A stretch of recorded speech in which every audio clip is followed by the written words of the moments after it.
அன்பர்கள் அனைவருக்கும் வணக்கம். யோகி ஜெயப்பிரகாஷ் வலைதள ஊடகத்திற்கு தங்கள் அனைவரையும் அன்புடன் வரவேற்கிறேன். உறவுகள் இவங்களுக்கு தீமையை செய்யும். அதில் முதன்மையாக கொஞ்சம் நிதானமாக இருந்துக்கணும் இந்த உறவுகிட்ட அப்படின்னு கேட்டிங்கன்னா, பிள்ளையும் குறிப்பாக ஒருவர் தசாநாதன் ஒருவர் புக்திநாதனாக காம்பினேஷனில் வராங்கன்னு வச்சுக்கோம். உதாரணத்திற்கு செவ்வாய் திசையில் சூரிய புக்தி, செவ்வாய் திசையில் குருவின் புக்தி, செவ்வாய் திசையில் புதனின் புக்தி. லக்னத்தில் பிறந்த ஒருவருக்கு சனி தசை சில நிலைகளில் 6-8 தொடர்பை பெறுகின்ற பொழுதும் நமசிவாய தென்னாடுடைய சிவனே போற்றி, எந்நாட்டவர்க்கும் இறைவா போற்றி போற்றி. அன்பர்கள் அனைவருக்கும் எனது அன்பான வணக்கங்கள். அன்பு நேயர்களே, இந்த பதிவில் நம்ம எதை பற்றி பார்க்க போகிறோம் அப்படின்னு கேட்டிங்கன்னா, சிம்ம லக்னக்காரர்களுக்கான ஒரு பதிவு இது. இது ராசிக்காரர்களுக்கு ஒரு 20% பொருந்தும். லக்னக்காரர்களுக்கு உறுதியாக 40% 45% இந்த பலன்கள் பொருந்தி வருங்க. சிம்ம லக்னக்காரர்களை பொறுத்த மட்டிலும் எதிலும் ஆளுமை மிக்கவர்கள், எதிலும் தயால குணம் கொண்டவர்கள், எதிலும் தன்னம்பிக்கை மிக்கவர்கள், எதிலும் தலைமைத்துவம் மிக்கவர்கள்னு நீங்கள் என்ன வேணால் அடுக்கிக்கிட்டே போகலாம். அந்த மாதிரி அனைத்திலும் நல்ல மேன்மையான குணங்களை பெற்றவர்கள். எப்போவுமே எங்கிருந்தாலுமே பார்த்தீங்க அப்படின்னு சொன்னால் உயர்ந்த சிந்தனைகளையும் உயர்ந்த கொள்கை பிடிமானங்களையும் கொண்டவர்களாகவே இந்த சிம்ம லக்னத்தில் பிறந்தவர்கள் இயல்பில் அமைகின்றார்கள். ஆக இயல்பாகவே இவர்கள் கிட்டத்தட்ட இந்த கொடை வழங்குறது, ஒருவருக்கு உண்மையாக இருப்பது அப்படின்னு சொன்னால் அது சிம்ம லக்னக்காரர்களை நீங்கள் எடுத்துக்கலாம். மேஷத்துக்கு அடுத்து அந்த விதத்தில் சிம்ம லக்னக்காரர்கள் ஒரு ஆகச்சிறந்த ஆளுமை மிக்க என்ன மாதிரியான தொழில்கள்லாம் எடுத்து செய்கின்ற பொழுது நல்ல ஏற்றங்களை அடையலாம் அப்படின்னு கேட்டுக்கிட்டிங்கன்னா, அரசியல், அரசாங்கம், அரசு பணி சார்ந்த விஷயங்கள், நிர்வாகம், பிறர்கிட்ட வேலை செய்கிறத விட தனித்து தொழில் செய்வது, இந்த மாதிரியான அமைப்புகள்லாம் இவங்களுக்கு நல்ல ஏற்றத்தை பெற்றுக் கொடுக்கும். அதாவது எந்த ஒரு சின்ன இடமா இருந்தாலும் சரி, அங்கே தலைமைத்துவம் இருக்கின்ற அனைத்து வேலைகளும் இவங்களுக்கு பொருந்தும். இவங்க வேலை செய்கிறத விட இன்னொருவங்களை வேலை வாங்குறதுல அதிக ஆர்வம் கொண்டவர்கள். அது சார்ந்த விஷயங்களில் இவங்களை விட்டீங்க, மேனேஜ்மெண்ட்டுக்கு சிறந்த நிர்வாகிகள். நிறைய பேர் சமூகம், பொதுப்பணி, சமூக நலன் சார்ந்து வேலை செய்கிறது, சர்வீஸ் செய்கிறது, சேவைகள் செய்கிறது, இதெல்லாம் நிறைய நாட்டம் கொண்டவர்கள் இவர்கள் தாங்க. சரிங்களா? ஸோ இந்த மாதிரியான நபர்களை நல்ல நிர்வாகிகளாக நீங்கள் உடன் வைத்து கொண்டு எந்த ஒரு தொழிலையும் கொடுக்கலாம், எந்த ஒரு வேலையும் கொடுக்கலாம், கையில் அழகாக தூக்கி நிறுத்திடுவாங்க. சரிங்களா? சிம்ம லக்னத்தில் பிறந்தவர்களுக்கு எந்த உறவுக்காரர்களிடம் ரொம்ப கவனமாக இருக்கணும் அப்படின்னு கேட்டிங்கன்னா, பொதுவாகவே சிம்ம லக்னக்காரர்கள் குழந்தைகளின் பால் அதிக அன்பு கொண்டவர்கள். சில உறவுகள் இவங்களுக்கு தீமையை செய்யும். அதில் முதன்மையாக கொஞ்சம் நிதானமாக இருந்துக்கணும் இந்த உறவுகிட்ட அப்படின்னு கேட்டிங்கன்னா, பிள்ளைகளை எந்த அளவுக்கு பாசங்காட்டி வளர்க்குறாங்களோ அவங்க ஒரு தோளுக்கு மிஞ்சினதுக்கு பிறகு அவங்களோட எல்லா விஷயங்களையும் போய் நீங்கள் டாமினேட் பண்ணக்கூடாது. பண்ணிங்கன்னா பிள்ளைகளால் மன வருத்தங்கள் ஏற்படும், பிள்ளைகளால் சின்ன சின்ன தலைகுனிவுகள் ஏற்படும், பிள்ளைகளால் சின்ன சின்ன உறவு சிக்கல்கள் ஏற்படும். அப்போது பிள்ளைகள் உறவுகிட்ட அவங்கள தூக்கி விட்டுட்டு அதோடு விட்டுறணும். நம்ம போய் எல்லாவற்றிலும் அழுத்திக்கிட்டே இருந்தோம்னா சிம்ம லக்னக்காரங்க தங்களுடைய பிள்ளைகளால் மனசங்கடங்களை அனுபவிக்கின்றார்கள் அப்படிங்கிறது நிதர்சனமான உண்மை. அப்போது பிள்ளைகள்கிட்ட இருந்து கொஞ்சம் ஒரு டிஸ்டன்ஸ் மெயின்டைன் பண்ணிக்கிறது அவங்க வளர்ந்ததுக்கு பிறகு நல்லது. இல்லைனா அவங்க விஷயங்களில் மூக்கு நுழைக்காமல் இருக்கிறது உங்களுக்கு நல்லது.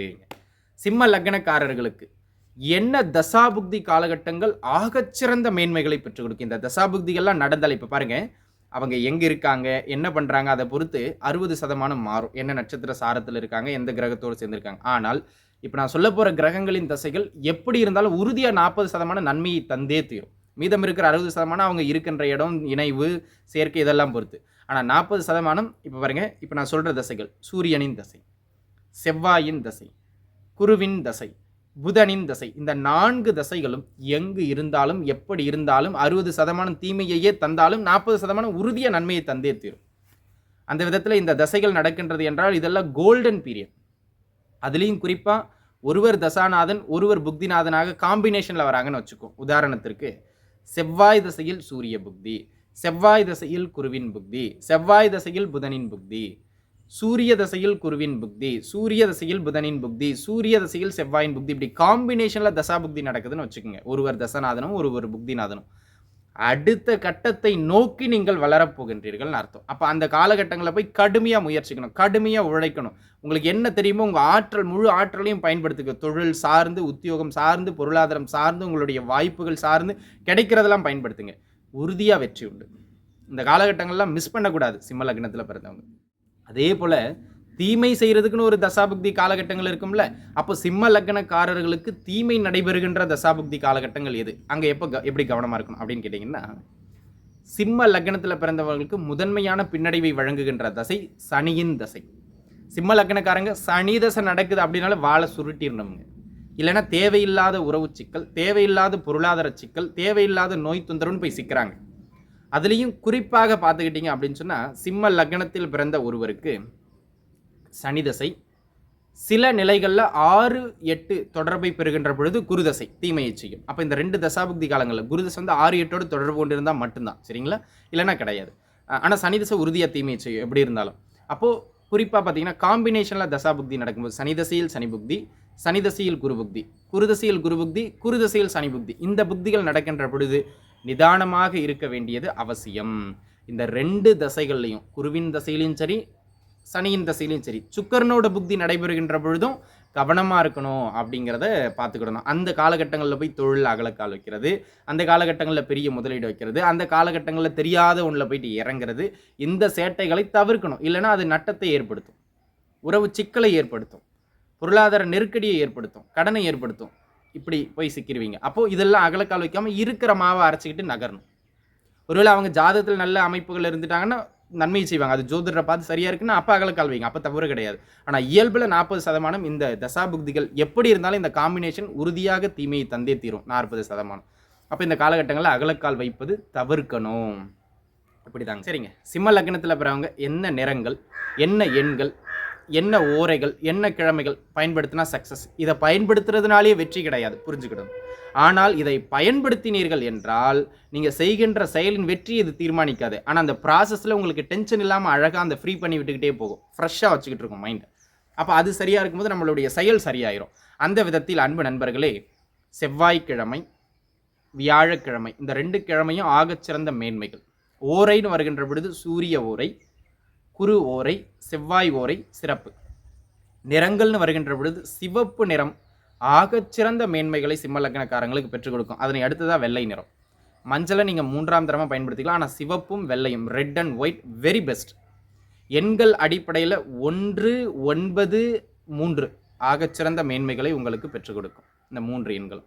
ஆக இவற்றை பயன்படுத்துகின்ற பொழுது நம்ம ப்ராசஸ் இதெல்லாம் எளிமையாக அமையப்பெறுகின்றது அப்படிங்கிறத நீங்கள் புரிஞ்சுக்கிடணும். சரி நண்பர்களே, சிம்ம லக்னக்காரங்க என்ன தெய்வ வழிபாடுகளை செய்கின்ற பொழுது ஏற்றங்களை பெறலாம் அப்படின்னு கேட்டீங்கன்னா 2 தெய்வ வழிபாடுகள்.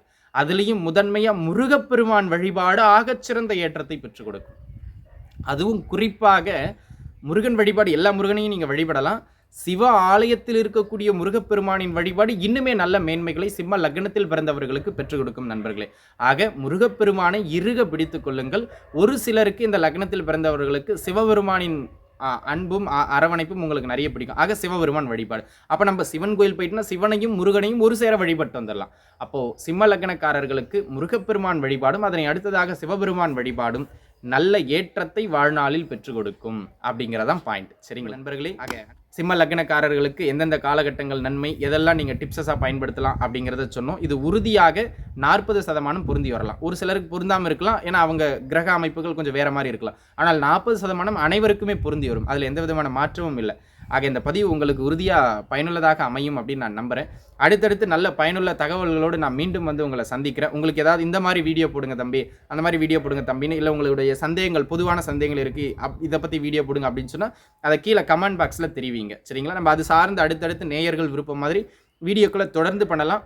தொடர்ந்து இணைந்திருங்கள், தொடர்ந்து ஆதரவளியுங்கள், இணைந்து செயல்படுவோம். மீண்டும் உங்களுடைய பொன்னான நேரத்தை ஒரு நல்ல பதிவோடு வந்து பகிர்ந்து கொள்கின்றேன். அதுவரை உங்களிடமிருந்து விடைபெறுவது உங்கள் ஜோதிடர் யோகி ஜெயப்பிரகாஷ். நன்றி, வணக்கம்.